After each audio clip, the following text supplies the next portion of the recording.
The answer is one. We don't need measures, we just need a measure, which is inclusion. Inclusion of the youths and young people, right? If you include them, we're going to have many young leaders.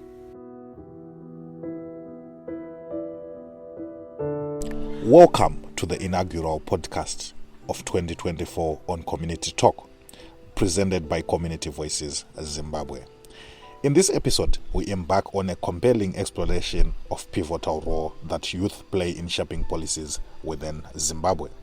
We are honored to have a distinguished guest, His Excellency Simon Chiponda, the President of African United Young Adults International in the SADC Region and President of the Eden Progressive Students Union. Join us as we gain insights from his wealth of experience and expertise, shedding light on the vital contribution of young leaders in influencing policy dynamics within the nation.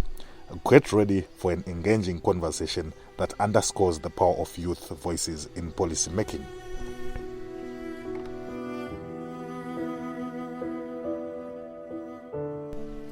To solicit your insights, how do you perceive the positive influence of active youth involvement on policy making processes? I'll start from local level. How best can we integrate the youth voices? Yeah, like you said, at national, at local, and at even global level. The answer is one. We don't need measures, we just need a measure, which is inclusion. Inclusion of the youths and young people, right? If you include them, we're going to have many young leaders who are vying for change. Because we are losing many potential young leaders.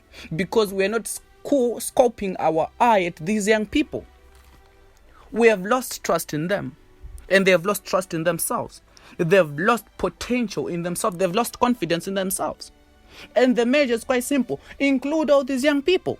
There are many people there who have the potential to change the world. We have the potential to change communities. We have the potential to change the nation. And we have the power and authority to drive the nation forward. We have lost many dreams. We have scattered many visions and missions because of so-called people that we are saying are leading the youths when they are not leading. So how do we integrate? Include the youths in every process. Make them heard in every process. The answer is quite simple. Inclusion, inclusion, inclusion, inclusion. I cannot say we want money. I cannot say we want cars. We just want inclusion. And the answer is simple. Include us in the policy making process. And all is well. Secondly, can you please identify the barriers or challenges commonly faced by young individuals in participating in policy making and also propose effective strategies to address these obstacles?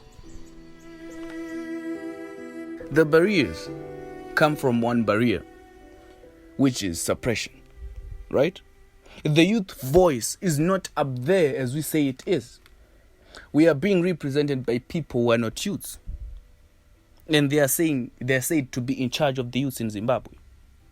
Zimbabwe needs a youth to lead the youth. That is how you can address it. Make a youth lead a youth in a ministry.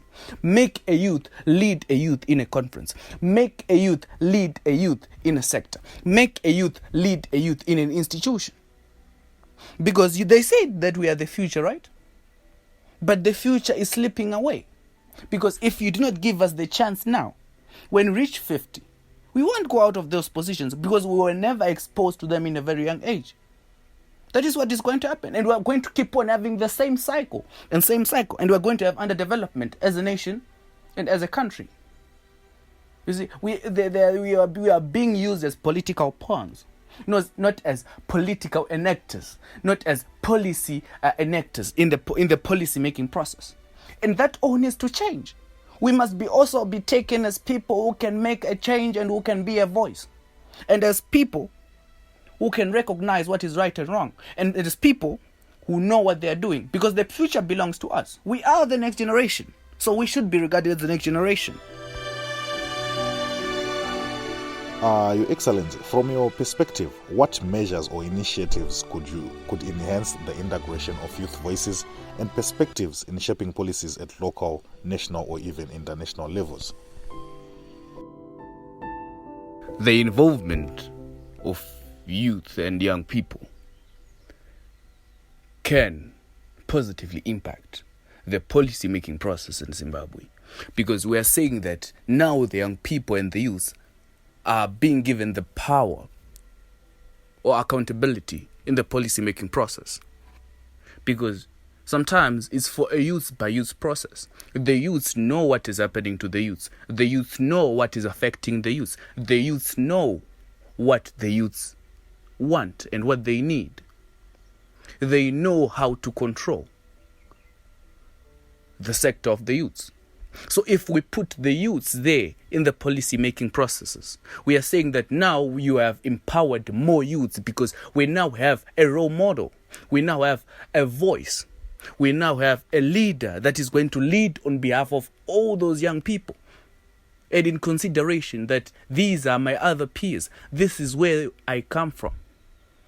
And I will have to represent.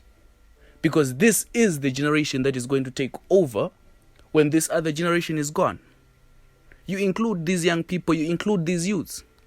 You're shaping them for a better tomorrow. You're shaping them for the future because they are the future. So I believe that it can positively impact the policy-making process and decrease the chances of future decadence.